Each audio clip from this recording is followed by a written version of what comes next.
निर्माण झालाय? सगळं भाजप सरकार हे सरकार सगळं खाऊन घ्यायच्या मागे लागले. या रस्त्यामुळे काय अडचणी निर्माण होईल? माणूस मरतय लगेच वाटत माणूस मरतय लगेच. काय माणसाचं काही राहिलं नाही. नोकरी साहेब काही नाही काही नाही. नमस्कार, मी देवा चपटे. आपलं DC9 मराठी न्यूज मध्ये सर्वांचं स्वागत आहे. आपण आज उभा आहोत वसमत परभणी राष्ट्रीय महामार्गावर. एकंदरीत आपल्याला मोठ्या प्रमाणात शेतकरी असो, विद्यार्थी असो, नागरिकांचे मोठ्या प्रमाणात फोन येत होते.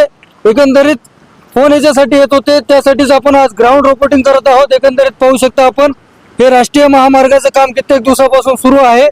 एकंदरीत या रस्त्यामध्ये खड्डे झाल्यामुळे नागरिकांचे कित्येक अपघात देखील होतात. शेतकऱ्यांना असो, विद्यार्थ्यांना असो, रुग्णांना या ठिकाणाहून जीव मुठीत घेऊन प्रवास करावा लागतो. आपण पाहू शकता किती मोठमोठाले खड्डे आहेत. एकंदरीत या रस्त्यावरून प्रवास करत असताना रोज 10 ते 15 अपघात घसरून होत आहेत, खड्ड्यात पडून होत आहेत. आपल्यासोबत काही नागरिक देखील आहेत.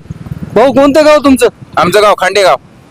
बरं, या रस्त्यावरून प्रवास करता काय अडचण निर्माण होतात तुम्हाला? आम्हाला फार अडचण आहे. जीव धोक्यात घालून या खड्ड्यातून जावं लागेल. या पाण्याचा सुद्धा अंदाज लागण झालाय. शासन याला जबाबदार आहे. राजकीय नेते काय करत असतात? या गुत्तेदाराचं काम असं आहे काय? बरोबर ही सगळा रस्ता असा खंदून ठेवलाय. आम्हाला जायला खूप त्रास व्हायलाय. आणि इथं काही करता काही झालं कोणाला तर याला जबाबदार कोण राहणार आहे?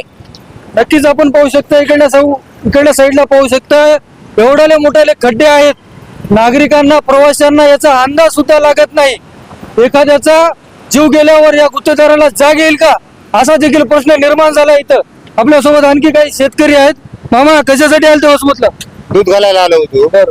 लय बी आमच्या दररोजच्या पाण्यामधून काही मिळ लागणार आम्हाला. गाडी कशी चालवायची कशी नाही. दररोजचं असं एखादी इथं येऊन पडू मी इथं दूध सांडलं एवढं मोठं. हो, असं दररोज बी असंच आहे. ते रस्ते समजे असे होऊन गेलेत, काही मिळ नाही. आज वर्ष असाच रस्ता आहे. हो, कोणी पाहायला तयार नाही, काही नाही याला.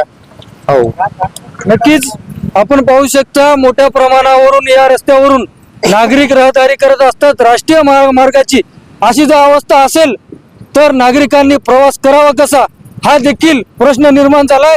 राजकीय पुढारी असतील, नेते मंडळी असतील, यांनी या प्रश्नाकडे लवकरात लवकर लक्ष द्यावं, असं शेतकऱ्यांची, नागरिकांची मागणी होताना पाहायला मिळते. आपल्यासोबत काही विद्यार्थी देखील या रस्त्याने प्रवास करतात.